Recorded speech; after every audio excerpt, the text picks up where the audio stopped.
Welcome to Family Guidons, the podcast created by military spouses for military families. We're the ones holding down the home front during deployments, state activations, and everything in between. Here we have an honest conversation about the realities of military life, the highs, the hard moments, and the strength it takes to keep moving forward.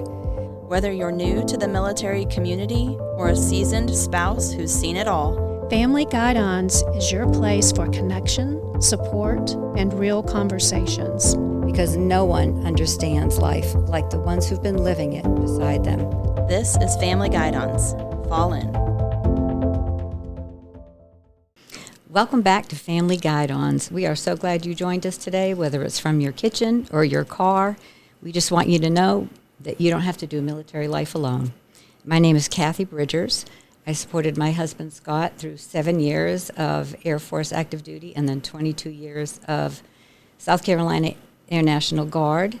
That included 9 combat missions. I'm blessed to be the mother of 2 adult children. My daughter Bailey has a doctorate in physical therapy, and my son Austin is on his 9th year serving in the South Carolina Air National Guard and is currently deployed in the Middle East in support of Epic Fury. And faith, family, and friends is what's gotten me through it all. Hi, good morning. I am Charlotte Stillwell. I am a military spouse of 31 years. I'm a proud military mom of a first lieutenant currently serving in Fort Stewart. I'm also a Gold Star child. And I'm Michelle Matheny, military wife of 14 years to my husband Bill, who is currently deployed. We have 3 young daughters, and in addition to that, I am a small business owner and a huge supporter of our military community. So today, we are talking about the experiences of women who have served, what that service has meant, what it's given to them and their families and their communities, and what challenges still exist in that area. So this episode is timely because Women's Veterans Day is June 12th. And this year marks the 78th anniversary of the Women's Armed Services Integration Act, which allowed women to serve permanently in the military. So to think about how far, women have come in service in the last 75 or 50 or 30 years, we did have a couple of listener messages come in for this, and I wanted to go ahead and read one. This is from Jolyn Kay, who is an Army veteran who served quite a long time ago. And she said, "Nothing in the world prepared me for the humbling experience of being in the Army.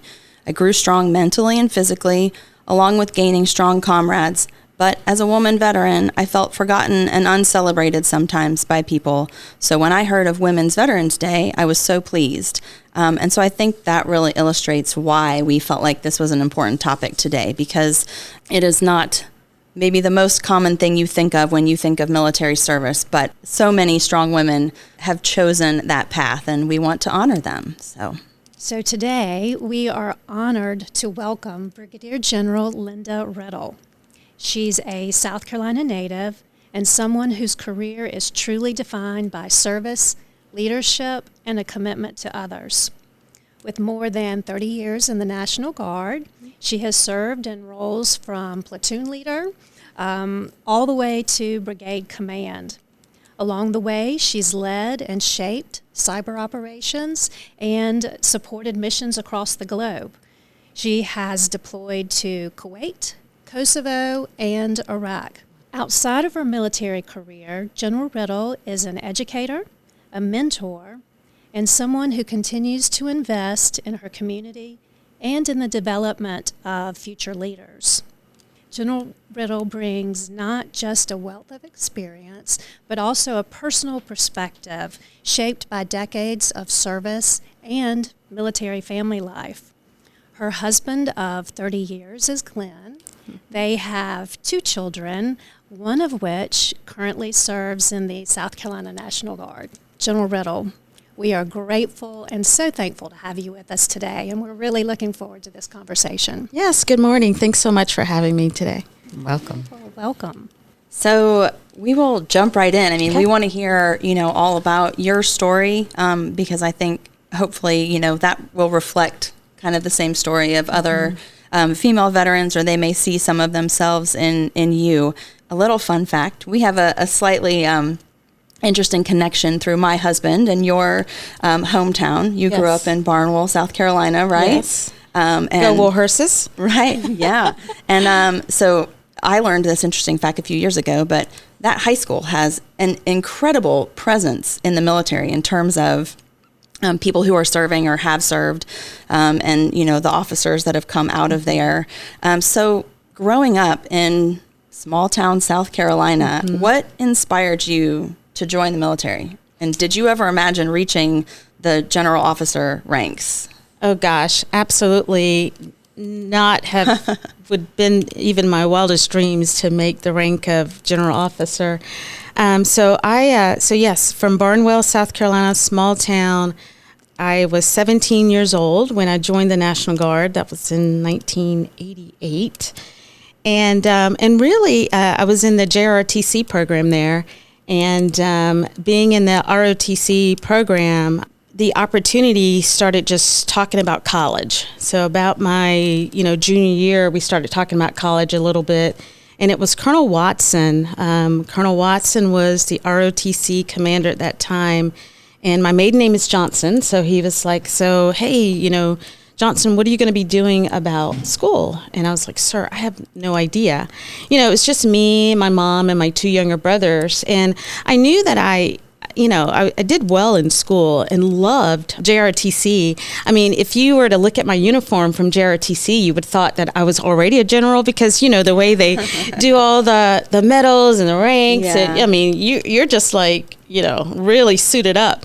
And I go back home and I look at that picture now and I just laugh. And but I just remember him talking about the National Guard. And from that moment on, we contacted one of the recruiters, got the information, and the recruiter came to my house and talked to my mom and I about the National Guard. And my mom signed because at 17 years old, you have to have your parents' permission. And so she signed for me to join the National Guard. So mainly it was just for educational benefits, really. But man, I just had no idea what an opportunity that would bring just later on down the road. And then from that point, that summer, I went to basic training at Fort Jackson. And that kind of started it all. Wow. Yeah. That's awesome. Yeah. What was a defining moment in your career where you felt like it changed how you lead other people? I think for the most part, I am a people person. I just love being around just people, and that's where I get my energy from. And so it's kind of hard to think about a defining moment, but I will say when I was the battalion commander for the Cyber Battalion, typically when you think about leaders, you think about the person who knows it all, because they're out front, they know all the answers. Well, I'll tell you, with the Cyber Battalion, I did not know all the answers, and really you're in a battalion where you've got the technical SMEs. I knew my job as a leader, but I did not know what it would take to really lead that group of soldiers on a mission. And that's exactly what we did. So I think just it changed my idea of what I needed to be as a leader. Not always out front, not always knowing all the right answers, but I think just focused on what can I support them with, give them the resources that they need to do their job. And, from that perspective, I think that's just how I lead even today. My job is to be in that room, sit at that table, figure out, okay, what is it that my soldiers need? And I'm here to help support that and make sure that they have what they need to do their job. And if I can do that as a leader, then everybody wins. So I think that was really kind of the big moment for me. That's awesome. Yeah. You don't have to know it all. You just have to surround yourself with people that do, right? Yes. Yeah. And there's some Exactly. truth to that, Yeah. I mean, My and husband that's says that exactly all the right. time. Yes. Yes, definitely, for sure. So one of the questions I think we were going to ask was, what would people not understand possibly about leadership? And you may have just answered that question. Yeah, I think, I work on a college campus, and truly it's about developing leaders, right? And really, I mean, from being a lieutenant, my first deployment, I had no idea. When you're in your 20s, you're a brand new lieutenant, you're off, leading others that are much more knowledgeable than you and more seasoned than you are. I think the biggest thing is just knowing your craft, But I think it's also just, like I said before, don't feel like you have to be the one that's always out front knowing all the answers. I think there's some truth to, and soldiers love the idea of, when I had the opportunity to sit down with a young E4 and we were learning some, JavaScript and, some things that I wasn't as familiar with, early on in my career with the Cyber Battalion. But sitting down, here I am, a lieutenant colonel, and I sit down with an E4, and they get the opportunity to kind of share their knowledge and teach me a little bit. And I tell you, it's a matter of trust. That trust that you build with your soldiers, because as a leader, you're willing to learn and listen, and also it puts you in an area where they know that I'm the leader. They know that you're the leader. You don't have to point that out all the time, but that trust that you build and the camaraderie, it's like, man, we'll fight for each other and we'll go to bat for each other, and they will follow you because of that leadership style and that trust that you have, that you've built with them. Yeah. It makes a huge difference.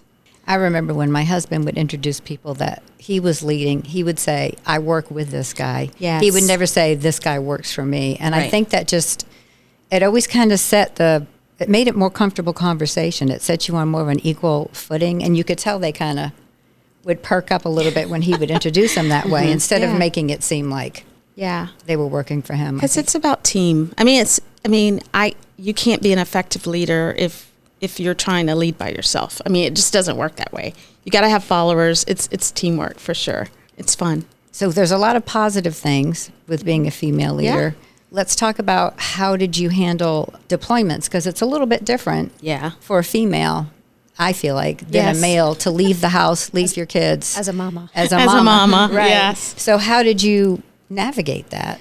Well, the first time, so my husband Glenn and I, we've been married 31 years. I've almost forgot about that one. 31 years. Wow. And so my first deployment, we didn't have children. It was just us. I was gone for a year. So that made it, honestly, a little bit easier. The second deployment, our kids were 3 and 6. Wow. And that was the first time that, I'd been gone for drills and ATs. And so he got a taste of what that was like. The first time I left, Madison, our firstborn, I think she was just a couple of weeks old because I had to go away for, some training for AT. And so he was home during that time, but his mom came and helped out. But that deployment, I just remember, it was going to be the first time that I was actually going to be gone for a year, and the kids were really young. And I think my biggest concern was, oh my gosh, is he going to know how to do Madison's hair?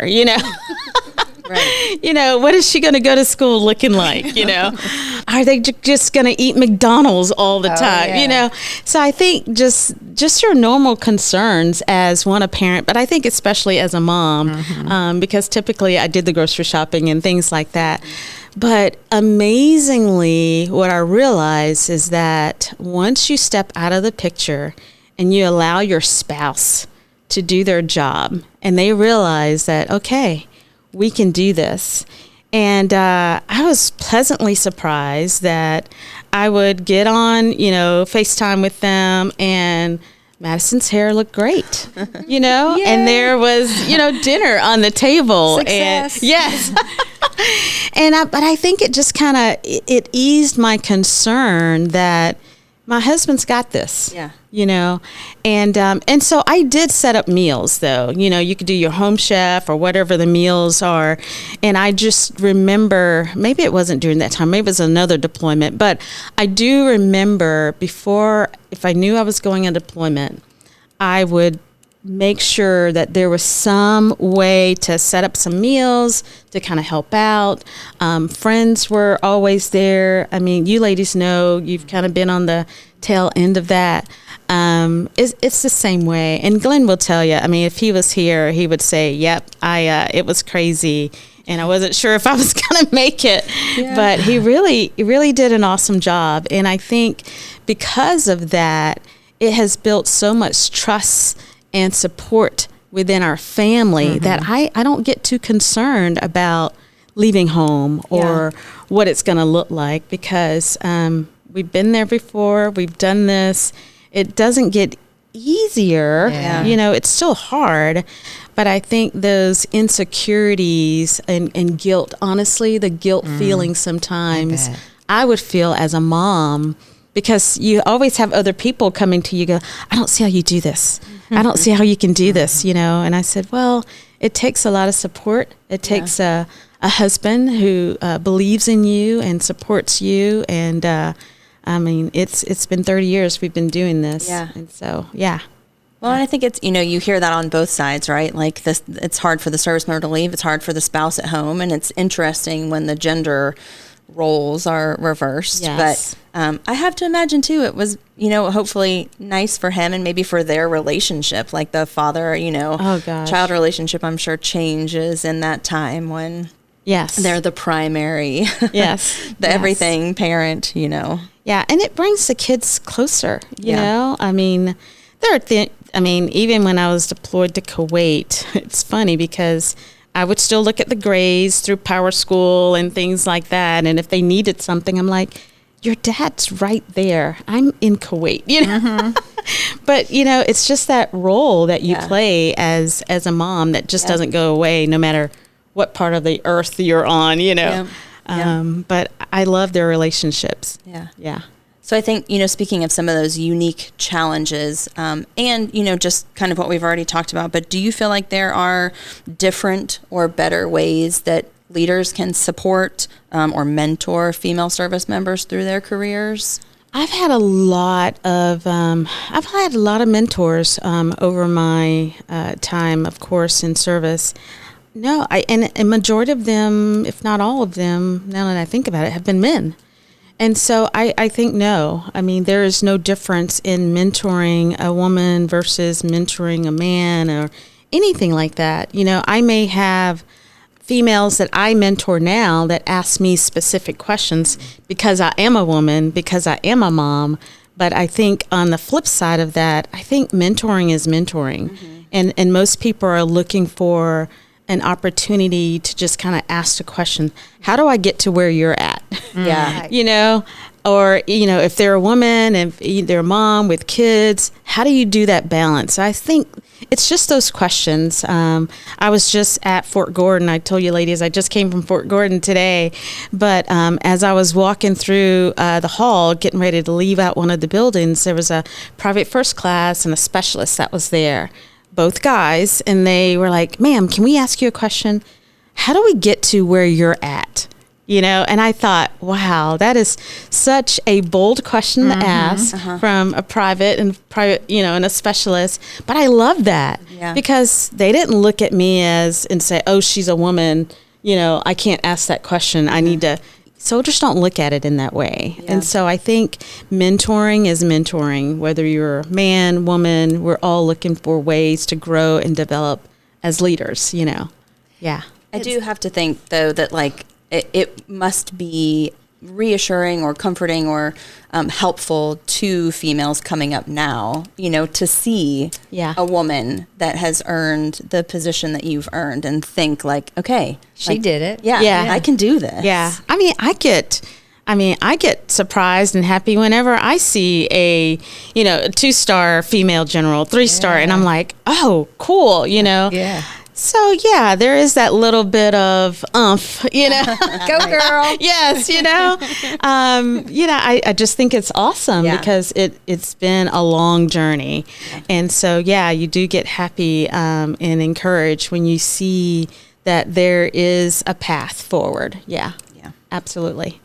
It's interesting in doing some of the reading to prepare. I like hearing you say that just because one of the things that I saw was a little pushback from some female veterans saying, we're just veterans. Yeah. We face the same issues that men face. So, I like seeing that you've echoed that. Yeah.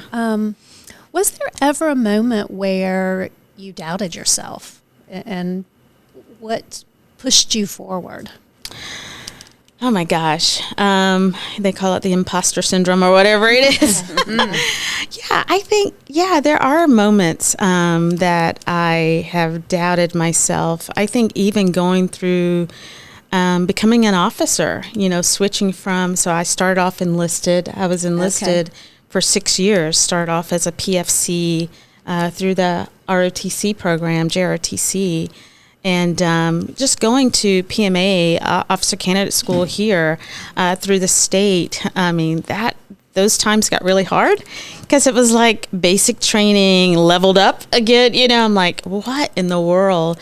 And I wondered at 4'11", I haven't grown much since then. So I feel like I'm about 6 feet, but really, there are times I did. I doubted whether or not I could really get through some of the ruck marches or some of the mental challenges. And I think the thing that pushed me forward is just remembering my end goal. What is it that I want out of this?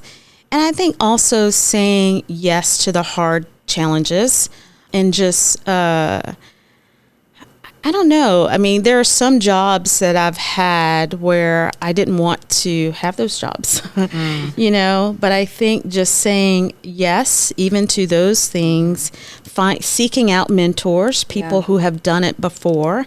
And I think just having a great support system. I'm a big believer in, okay, I haven't done this before. Who has? And I look. And I'm not afraid to ask questions. I don't feel too like it's too above me to seek opportunities and to seek help and support. But I also know that when I'm leading. I am up front. I am leading. So I don't. It's okay. But I think just pushing through. Those are times when I'm doubtful or feeling like there's a gap in my knowledge, especially with, technology right now with AI and quantum and, all those things that are out there that can be a little bit intimidating. It's like, whew, okay, I just need to, I need to dig in. And that's just my go-to. If I don't know, I dig in. I ask questions and I just remember what my end goal is. And based on my faith, it gets me through. Yeah. Grounded in my faith, it definitely gets me through. Well, looking over your CV, you have done a ton of things, and having served for so long, can you there's obviously going to be a next chapter at some point, but you have continued to serve. What advice could you offer to anyone, male or female, if they're debating whether they continue or whether they retire? Like what advice would you give them? Actually, I went through a point of that in my career. I've had a 6-year break in service, and I think through that period of time, it was just kind of figuring out family life a little bit, and what was best for my family. And at the time, it was best for my family for that break. And then just decided to get back into the National Guard after about 6 years of being out. The advice I would give is, whether I'm going to a next rank, whether we're trying to figure out what it looks like for our family, we always make decisions as a family. Yeah. Even with my kids now, with my daughter being in the National Guard, my son actually is going to join as well. Oh, wow. So we're super excited about that. But we make decisions as a family, and we try to figure out, okay, where are we going? Is this going to be the best next chapter? And we lay it out. Mom has the opportunity to get promoted before I became a general officer. That's going to mean a lot of on the road. This is what's going to, it's going to look a little different. Mm-hmm. Are you okay with that? How do you feel about that? And everybody was okay with it. And so I would say the advice would be to, one, family first, having that support. And two, just figuring out that, I don't know, it does get very lonely. It gets hard. When it gets to that point, you've got to take a step back and breathe. If I had to look back and tell my younger self of, looking forward, what would this look like? I would say, Linda, just breathe. Just relax. It's going to be okay. And even now, as I'm looking at what that next step would be as it gets a lot of time on the road, I call it windshield time, my mobile office in the car. I, tell soldiers just all the time, one step at a time. Yeah. Stay focused, stay dedicated, control the things that you can control. You can control your professional education, your military education, figure out what you need. Your civilian education, figure out where you're going next. Your physical fitness, you control that. I control that. Whether the unit is doing PT or not, I know that I need to get up and do PT, And so you control the things that you can control so that when those opportunities come your way, nobody can close the door on you. Yeah, I love Nobody can close the door on you because you're ready. It's really smart. You're ready. Yeah. Right? Always ready. That's all the boxes. Yeah. That's great. That's great. Yeah. Not looking too far ahead. I think just in life in general, that's great advice. Take it one step at a time. One step at a time. Because if not, you get overwhelmed. I get overwhelmed. Definitely. And I'm like, ooh, okay, take a step back, breathe, Yeah. So you've talked about your mentors along the way and how you and gave some good advice to people who are in the military and want to advance. I'm curious, looking back over your career, if you could do a quick scan, is there one story that you can share that really stands out to you? I guess this story is kind of early on in my career, and if you've heard me at any of my promotions or anything like that, probably you've kind of heard me tell this story before, but it's the story of determination. During PMA, and we talked about PMA, the Pullman Military Academy, a little bit, but going through PMA, like I said, it was really hard because I just kind of doubted sometimes if I was actually going to make it through PMA. But I remember, there were times, so General Jones, the Deputy Adjutant General, was the TAC officer during my PMA Class 46. And I remember, during PMA, there's always stuff. And so I had troubles with pull-ups. And so during that time, every time we would go through the chow line, you would have to go on the pull-up bar. And so because I was having trouble with pull-ups, they bought a broomstick. So they would hold up a broomstick, and that would be my way to do pull-ups, and I would just have to tiptoe and go, 1, sir, 2, sir, 3, sir. And I remember doing one of those times, it was just kind of crazy, and the TAC officers were all around me, and oh my gosh, a tear started going down my eye. And I could almost kind of kick myself for letting that tear drop. You know how it is. Yeah. It was more out of anger or frustration. Yeah. But man, when the TAC officer saw that tear coming down my eye, I would say about 3 of them surrounded me. And Colonel Feaster was one. I'm name dropping now. But I remember him because he was big, and he was like, "What's that coming out of your eye? What's that coming out of your eye?" And I said, "Determination, sir." And, because I said that, they all backed away. Yeah. And they left me alone. Wow. At least for that time period. Yeah. But I think because that, I not only said that to them, but it was for myself as well. But that's my story. So honestly, anytime I feel like I'm feeling a little frustrated or feeling like this is hard, whether I'm going through, whatever type of physical training or even mental, even going through Army War College at National Defense University, that was a little challenging mentally. But I think it's that determination that gets us through, whether it's military, civilian, whatever it is, for me and during that time. But I will always hold on to that story. I will always tell that story because I think it was definitely a turning point in my career. And just for me as a person to decide and stand up and say, it's determination and I'm going to get through this. Yeah. And that has helped me through. I love that. Yeah. Wow. Well, and, thinking about I've got 3 little girls at home. Yeah. So, they see the example of service, obviously, from their dad, but we also have a lot of friends, in the military, and he is wonderful at trying to expose them to opportunities for them. They see mostly males, Yes. but he, a couple weeks ago now, he was traveling in theater and hopped on a C-130 to get from one place to another. And the flight crew, the pilot and the co-pilot, were female. Awesome. And he had a chance to visit the cockpit and to speak to them for a minute, and then took a picture with them afterwards and sent it home to me. And he was like, you got to show the girls this. Like, Wow. these ladies are flying this big plane. And interestingly enough, one of the pilots, her mother flew the exact same. Oh he my also gosh. flew C-130s. Wow. So like Wow. she's carrying on that family legacy. But to see that those legacies beginning for Yes. females is so cool to Yes. me as a mom of Yes. females, Yes. of little girls. So what advice, I guess to kind of, wrap this up, what advice would you give to young women who are considering military service? I would say don't give up.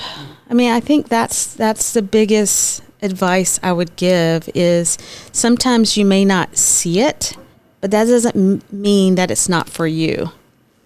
Yeah. Don't give up on your dream. If you want to do something, go for it. And if you're struggling with it, that also is not a reason to give up on it.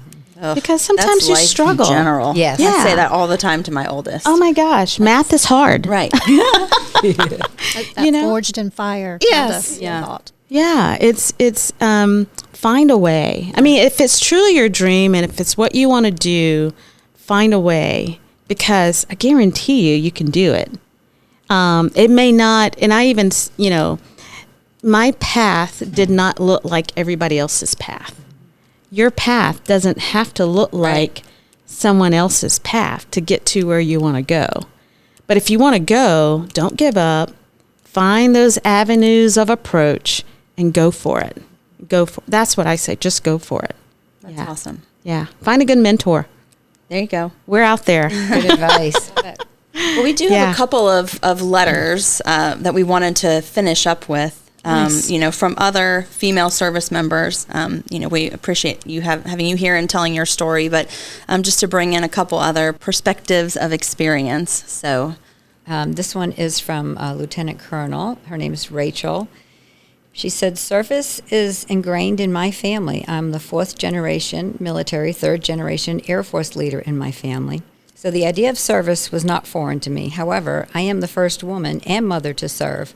I am also the first woman in my husband's family to serve. We both are airmen, and this service has meant a lot of sacrifice for not only us, but our 3 children. We've had a lot of missed birthdays, holidays, vacations, and other moments that we will never get back. But with that, our family has created an appreciation of the time that we do spend together. We do not need a special reason to take a trip or to celebrate. We do it whenever we can, and we appreciate our time as a family because we never know when something can change. My mom used to tell me, today is a gift. That is why it is called the present. I try to appreciate every single day and moment as they come. I am so thankful I can continue to serve as a member of the SCANG after 21 years of dedicated service. My service has taught me appreciation at every turn, and I'm so thankful I have had the opportunity to serve our great country. Thank you, Rachel. yeah. Ooh, and a dual Yeah. service Yeah. military Yeah. family at Wow. that. Yeah, that's wonderful. So the next letter is from Amanda, who is a major in the Army Guard. Serving in the military has shaped a part of who I am. Not just the uniform I wear, but the strength, resilience, and purpose that still guide me today. As a woman in service, I learned early that every victory sometimes comes with unseen battles. Proving myself in male-dominated spaces, balancing duty with sacrifice, and holding steady when doubt tried to creep in. I was always big into sports through college, and the military gave me a piece of team and belonging that I craved after I graduated. The challenges I faced also carried tremendous rewards. The military gave me another family to push forward with together, who understands the unspoken weight and pride that come with service. It has given me lifelong skills, educational opportunities, and the confidence to keep building a life of impact. That impact is never more apparent than when stepping up in times of need. Being called up on state active duty to respond to real-world scenarios right in my hometown and provide assistance to local areas has been one of the most meaningful aspects of my career. There is a unique and profound pride in being able to be on the ground and directly serve and protect the communities we call home. Thank you, Amanda. Yeah, awesome. So thank you to those ladies for writing in, and thank you to you for being here today and sharing your story. You're welcome. And so if you are a female veteran, your story matters, and we want to hear it. So please, write in, tell us about your time in service and what it's meant to you. And we'd love to keep sharing those stories. And we've put together a list of resources for female veterans, and those will be available under the podcast. Okay, so if you've enjoyed today's podcast, we would love for you to hit that follow button on your favorite podcast platform. Even better, please share this with another military family. Our next episode is titled Stars, Stripes, and Service, where we will talk about patriotism and volunteerism from a military perspective in light of our nation's 250th birthday. And as always, thank you for listening to Family Guidons from the Bluff Road Readiness Center in Columbia, South Carolina, to wherever you may be. Until next time.